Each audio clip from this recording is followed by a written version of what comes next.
મિત્રો નમસ્કાર, જય Hind, Vande Mataram. Job government information ચેનલમાં તમામ ઉમેદવાર મિત્રોનું સ્વાગત છે. મિત્રો, પોલીસ ભરતી બોર્ડ દ્વારા એક મહત્વપૂર્ણ સૂચના જાહેર કરવામાં આવેલી છે. પોલીસ સબ ઇન્સ્પેક્ટર કેડર અને લોકરક્ષક કેડરની શારીરિક કસોટીની તારીખ બદલવા માંગતા ઉમેદવારો માટે ખૂબ જ અગત્યના સમાચાર જાહેર કરવામાં આવ્યા છે. તો વિગતે જોઈએ મિત્રો.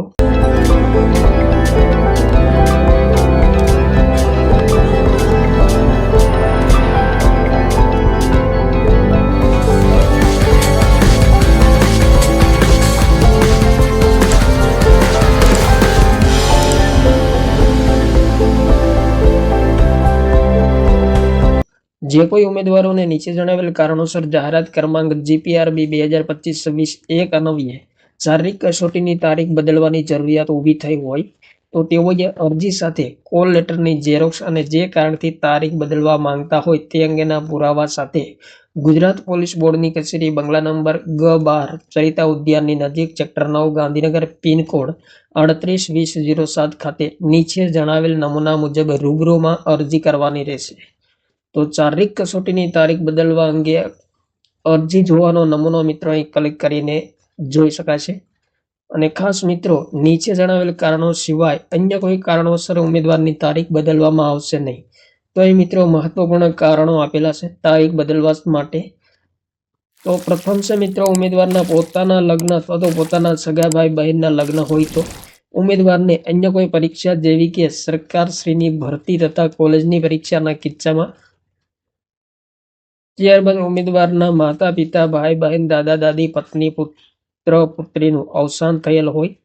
ઉમેદવારને પરીક્ષાના દિવસો દરમિયાન જો ગંભીર બીમારી હોય અને જરૂરી મેડિકલ પ્રમાણપત્ર ધરાવતા હોય અને પરીક્ષા પહેલા અરજી કરેલ હોય તો આ ખાસ કારણો આપેલા છે. ત્યારબાદ મિત્રો અહીં ખાસ નોંધ આપેલી છે. શારીરિક કસોટી શરૂ થવાના દિવસથી દિન 3 પહેલા મળેલી અરજીઓને ધ્યાનમાં લેવામાં આવશે. ઉમેદવારની અરજી મળ્યા બાદ તારીખ બદલવા અંગેના હુકમ ભરતી બોર્ડની વેબસાઇટ પર મૂકવામાં આવશે. અન્ય કોઈ માધ્યમથી જાણ કરવામાં આવશે નહીં. જેમાં તારીખ બદલવામાં આવેલ ઉમેદવારને જૂનો કોલ લેટર લઈને જણાવેલ તારીખ, સમયે અને સ્થળે હાજર રહેવાનું રહેશે. નવો કોલ લેટર મળવા પાત્ર રહેશે નહીં. જેની અરજી માન્ય કરવામાં આવેલ ન હોય અને બીજી કોઈ તારીખ આપવામાં આવેલ ન હોય તેવા ઉમેદવારોએ મૂળ કોલ લેટરમાં જણાવેલ તારીખ, સ્થળે શારીરિક કસોટી આપવાની રહેશે. તારીખ બદલવામાં આવેલ ઉમેદવારને જે મૂળ તારીખ છે તેના પહેલા કે તે પછીની કોઈ પણ તારીખ આપવામાં આવશે નહીં. પરીક્ષાની તારીખ વીતી ગયા બાદ કોઈ પણ સંજોગોમાં તારીખ બદલી આપવામાં આવશે નહીં. અને ખાસ મિત્રો, પોલીસ સબ ઇન્સ્પેક્ટર કેડરની લેખિત પરીક્ષા સમયસર યોજી શકાય તે હેતુથી સૌપ્રથમ પોલીસ સબ ઇન્સ્પેક્ટર કેડર તથા લોકરક્ષક કેડરના બૂથ અને ફક્ત પોલીસ સબ ઇન્સ્પેક્ટર કેડરના પુરુષ ઉમેદવારોની તારીખ 21/1/2024 થી તારીખ 9/2/2024 દરમિયાન તથા મહિલા ઉમેદવારોની 21/1/2024 થી 7/2/2024 દરમિયાન શારીરિક કસોટી યોજાનાર છે. ફક્ત લોકરક્ષક કેડરના પુરુષ ઉમેદવારોની 10/2/2024 થી 13/3/2024 તથા મહિલા ઉમેદવારોની 9/2/2024 થી 6/3/2024 દરમિયાન શારીરિક કસોટી યોજાનાર છે.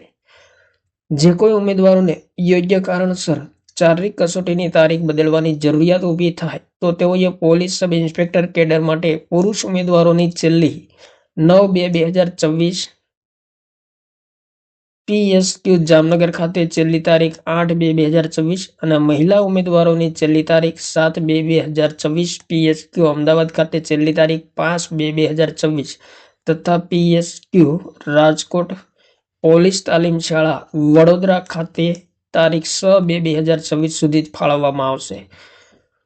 તો મિત્રો ખાસ ધ્યાનમાં લેવાનું રહેશે. એ મહત્વપૂર્ણ સ્થળ અને તારીખો આપેલી છે. ફક્ત લોકરક્ષક કેડર માટે પુરુષ ઉમેદવારોની છેલ્લી તારીખ 13/3/2024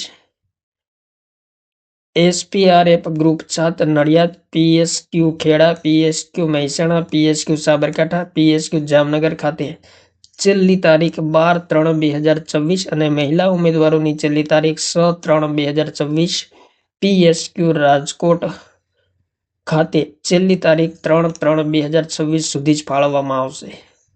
ત્યારબાદ માજી સૈનિકના ઉમેદવારોની શારીરિક કસોટી 6/2/2024 અને 7/2/2024 ના રોજ યોજાનાર હોવાથી તારીખ બદલવા માંગતા હોય તેવા ઉમેદવારોને તારીખ 6/2/2024 અને 7/2/2024 સિવાય અન્ય કોઈ તારીખ ફાળવી શકાશે નહીં.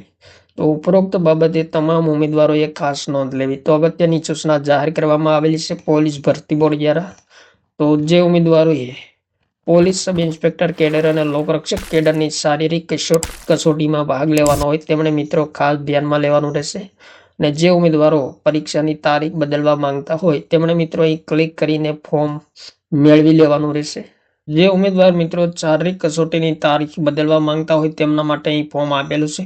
ઉમેદવારનું પૂરું નામ, confirmation number, roll number, mobile number, તારીખ તમામ વિગતો ભરવાની રહેશે. અને શારીરિક કસોટીની તારીખ મિત્રો અહીં દર્શાવવાની રહેશે. તારીખ બદલવાનું કારણ પણ જણાવવાનું રહેશે.